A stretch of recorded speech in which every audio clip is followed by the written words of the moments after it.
Tu imploreras le pardon du diable en enfer.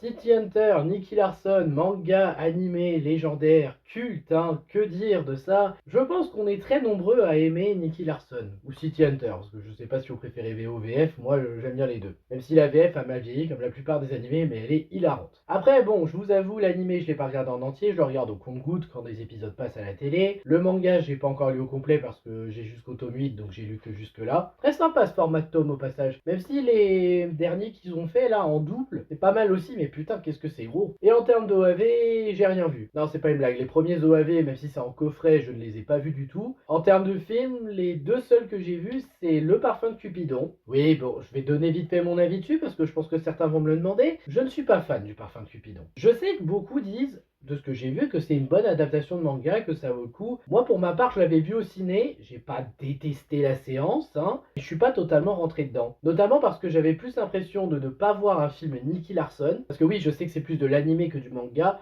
l'animé qui se voulait plus léger en termes de ton, mais plus un film de Philippe Lachaud, beauf comme à son habitude, et avec des acteurs cosplayés. Alors le cosplay c'est cool, hein, j'aime bien, mais dans un film cinéma comme ça, non. Même si tu veux ressembler à Nicky Larson, le principe d'une adaptation live, c'est quand même de paraître un peu réaliste. Même si tu peux te permettre des fois un petit côté fantastique. Mais là, non. Pour moi, c'était pas du tout convaincant et je suis pas rentré dedans. Et je vais pas parler du personnage de Poncho, sinon je vais être désagréable, voire extrêmement vulgaire, tellement c'est le pire personnage du film qui m'a donné envie de casser l'écran. Oui, à ce point. Parce que moi, j'aime pas les personnages comic relief qui sont là que pour faire du gag et qui ne servent à rien dans l'histoire. Mais bon, en dehors de ça, c'est vrai que c'était pas une mauvaise adaptation, c'est correct, il y a des bonnes choses à garder, il y a un bon esprit qui est là, qui se ressent, mais juste pour moi, le parfum de Cupidon, je ne suis pas entré dedans. Le seul point positif que je retiens du parfum de Cupidon, et je le remercie, c'est que ce sont grâce à ses recettes au box-office qu'on a eu le très bon Private Eyes. Et celui-là, regardez-le, il est vraiment génial. Si vous aimez City Hunter, vous adorerez ce film. En tout cas, moi, c'est mon cas. Je pense qu'après, vous n'êtes pas sans savoir que début de cette année, dans les salles de cinéma françaises, nous avons eu Angel Dust, que personnellement j'ai pas pu voir au ciné par manque de temps. Je regrette chaque jour de ne pas l'avoir vu au ciné. Même si je sais que les puristes, d'après ce que j'ai lu, attention c'est pas une critique, mais j'ai lu que les puristes du manga détestent la fin. Eh bah écoutez, je verrai ça quand je regarderai le film. Donc j'attends qu'il soit dispo sur Crunchyroll à mon avis. Et donc là, c'est Netflix qui s'est dit, eh si on faisait une version live de Nicky Larson, on pourrait essayer de faire quelque chose. Ou de City Hunter plutôt. Et en vrai, la bande-annonce promettait des petites choses. J'avoue que j'étais un peu intrigué, je me disais, ouais, on a l'air d'être dans l'esprit, on a l'air d'être vraiment plus dans City Hunter que dans Nicky Larson, même si encore une fois j'aime les deux, donc pourquoi pas. Et qu'est-ce que ça donne? Eh ben on va voir ça tout de suite, mais en parlant d'abord de l'histoire du film. Nicky Larson, ouais, Nicky Larson, je vais utiliser les noms VF parce que en VF ils ont gardé la franchisation des noms. Donc Nicky Larson voit son partenaire Tony mourir alors qu'il profitait de l'anniversaire de Laura, et sur ce, il décide de le venger en pourchassant ceux qui s'en sont pris à lui, notamment avec une fameuse drogue nommée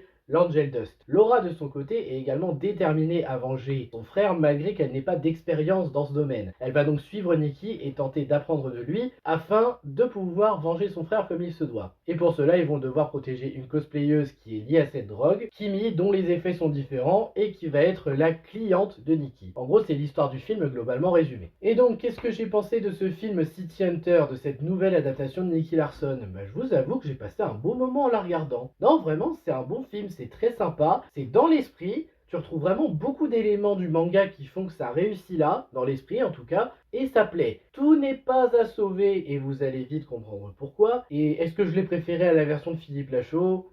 Ouais, en fait, autant Philippe Lachaud, je rentrais pas dedans, autant là, je suis vraiment rentré dedans. J'y ai cru du début à la fin. Ça n'empêche pas qu'on va quand même donner quelques reproches au film, même si je ne vais pas comparer les deux, sauf sur un point. Un point que les deux films ont raté, mais qui est quand même plus réussi dans cette adaptation de City Hunter à mes yeux. Mais on va en parler en temps voulu.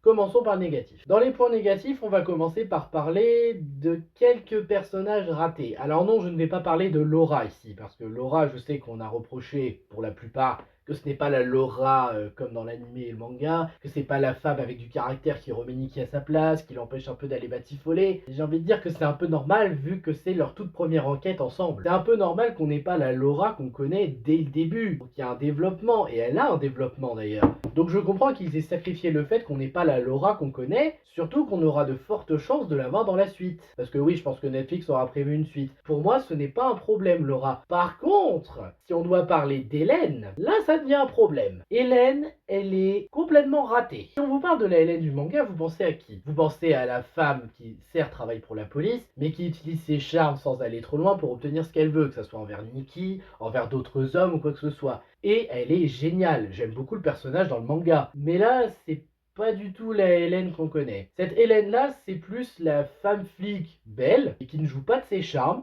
qui est juste une femme flic qui fait presque plot, et qui intervient à 2-3 moments pour dire j'ai fait quelque chose. Bon, ça reste mieux que dans le parfum de Cupidon, c'est pour ça que je préfère clairement cette Hélène à celle de l'autre film, parce que l'autre a été juste là pour une scène en mode oh là là, Nikki fantasme dessus. Bon, là, elle est quand même un peu plus utile, mais Hélène, pour moi, malheureusement, elle fait partie des personnages ratés du film. Oui, je suis très sérieux. Hélène, j'aurais aimé la mettre dans le positif, mais je ne peux pas. Elle a même pas de développement, elle a pas de réel intérêt. Elle est une femme flic plot ici. C'est vraiment dommage. En plus, elle a même pas trop de personnalité. Le seul truc qu'elle fait, c'est qu'elle résiste un peu à Nikki. Un autre problème que je compterais pour le film, c'est le fait que ça réadapte Angel Dust. En fait, de ce que j'ai compris, sachant que j'en suis pas là dans le manga, c'est quand même très loin, mais Angel Dust, c'est l'avant-dernier ou le dernier arc, quelque chose comme ça, mais c'est vraiment dans les derniers arcs du manga. Et en plus, on a un film plus tôt cette année qui est sorti qui adapte déjà ça. Donc de voir que là, ils reprennent en fait l'histoire alors que ça montre les débuts de City Hunter, ça montre les débuts où le frère de Laura se fait tuer, où Laura veut rejoindre Nikki, où Nikki est déterminée à le venger, bah ça fait aussi que c'est expédié. Alors vous allez me dire oui mais c'est pas grave, ils sont allés à l'essentiel. Oui, l'essentiel est assez bien fait dans l'ensemble, même si je sais pas s'ils ont raté quelques éléments. Mais c'est quand même dommage parce qu'ils ont expédié 30 tomes, je crois, il y en a de celui-là, de cette version-là, ou 32, mais ils les ont expédiés en un film d'1h40, 2 heures. Ça assez fort. Ça, et puis encore une fois, ça adapte Angel Dust alors qu'on l'a eu plus tôt dans l'année. Il aurait peut-être fallu attendre une année de plus, je sais pas, parce que après vous allez me dire c'est pas la même histoire, c'est pas les mêmes arcs. Oui, oui, oui, c'est vrai, c'est pas non plus le même contexte, mais quand même, ça se sent. La tension qui est un peu difficile à croire, l'émotion qui est pas totalement convaincante non plus, et peut-être aussi quelques incohérences parce qu'il y a une scène que j'ai pas compris. Il y a une scène où Hélène, elle emmène un prisonnier en voiture, elle est à l'arrière avec lui, elle essaye d'avoir des réponses. Et on découvre par un plan éloigné, je rappelle qu'il est moins de 16, hein, ce City Hunter, cette adaptation. On voit qu'elle se fait exploser la cervelle, la prisonnière. Hélène, elle sort de la voiture, elle a pas de traces de sang ou quoi que ce soit sur ses vêtements ou sur elle. C'est quand même un petit peu surprenant. Bon, vous allez me dire c'est un détail. Oui, c'est un détail, mais vous faites une version de déconseillé moins de 16 ans, assumez-le un peu, quoi. Déjà que le manga à la base n'est pas tout public quand tu vois les blagues de Nikki, sachant que là en plus vous voulez vraiment être plus dans le ton du manga que dans l'animé, vous auriez pu vous permettre certaines choses comme ça. En termes de travail de personnage, ça se tient un peu Nicky Larson, évidemment Ryo Saeba en VO. Là, je retrouve vraiment le Nicky Larson que j'aime, c'est-à-dire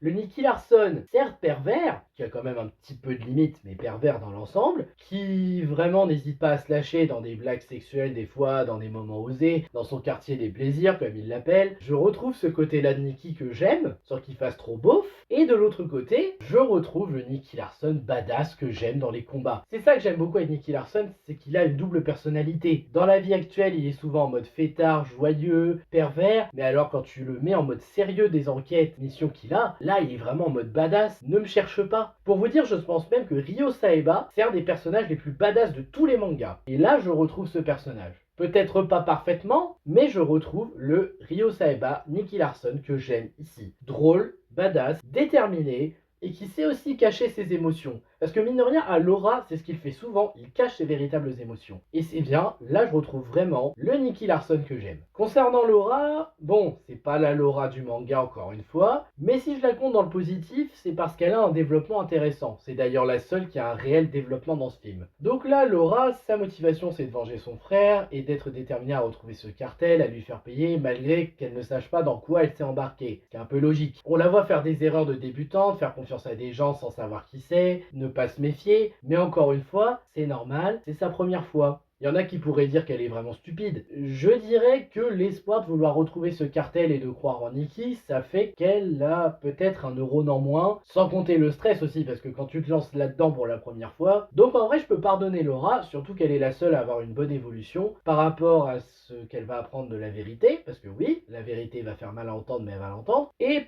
par rapport à sa vengeance. Comme quoi, la relation Nikki-Laura ici, elle est peut-être pas aussi bonne que dans le manga, mais elle est pas mal aussi. Elle est assez discrète, c'est surtout Laura qui montre ses sentiments, Nikki il reste assez froid avec elle, mais vers la fin, je vous assure qu'il y a des scènes, tu sens que Nikki il tient à Laura. Est-ce par la promesse qu'il a faite à son ancien partenaire, ou est-ce parce qu'il développe des sentiments pour elle? Moi je pencherais plus pour la première option parce que les sentiments on les voit pas encore arriver ici. Mais Nikki tient sa promesse et montre à Tony qu'il protégera Laura quoi qu'il arrive. Et vraiment, les dernières scènes avec Laura, je les trouve géniales. La fin d'ailleurs est assez drôle. Ouais, je mets ça là vite fait, d'habitude j'en parle à toute fin, mais là je le dis, la fin est assez drôle. Parce qu'on retrouve un peu la Laura qu'on connaît. Oui, c'est une fin drôle qui marche, qui donne envie de voir une suite, même si ça annonce pas forcément de suite. En termes de personnages, on a aussi Tony. Tony qui est plutôt pas mal aussi dans son genre, dans le sens où on le voit peu, mais pour le peu qu'on le voit, on voit que c'est un grand frère attachant, mais qui est très investi dans les enquêtes avec son partenaire, et on comprend pourquoi les deux veulent le venger. Bon, c'est vrai qu'on n'en apprend pas énormément sur lui, mais pour le peu qu'on le voit avec Nikki et avec Laura, moi je suis convaincu.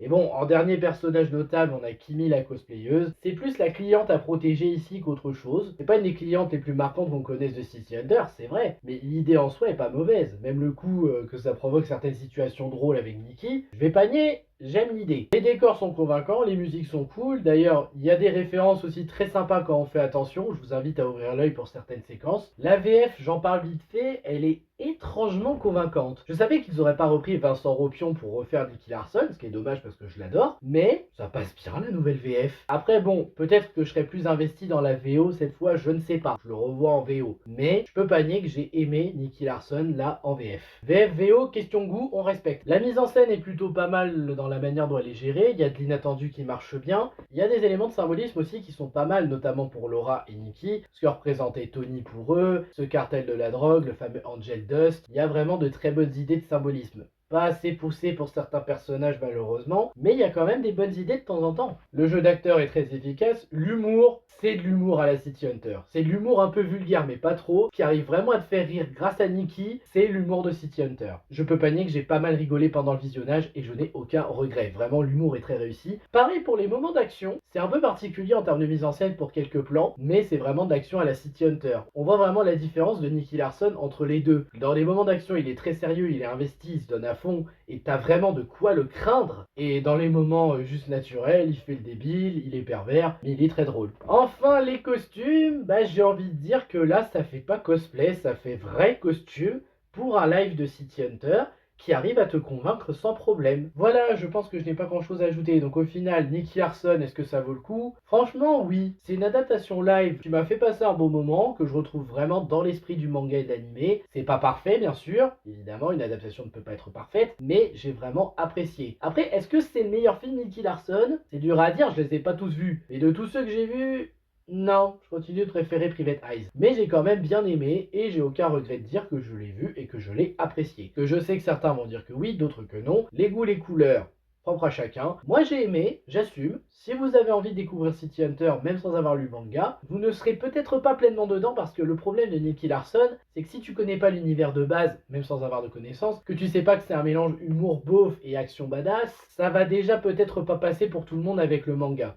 En tout cas, le film, moi qui ai commencé le manga et qui veux le continuer, c'est très cool et j'ai hâte de continuer le manga et de voir si Netflix a prévu une suite. Sur ce, merci à vous d'avoir regardé, n'hésitez pas à liker, à partager, à vous abonner, à me donner votre avis sur le film si vous l'avez vu et je vous dis à bientôt pour une prochaine vidéo. Ciao!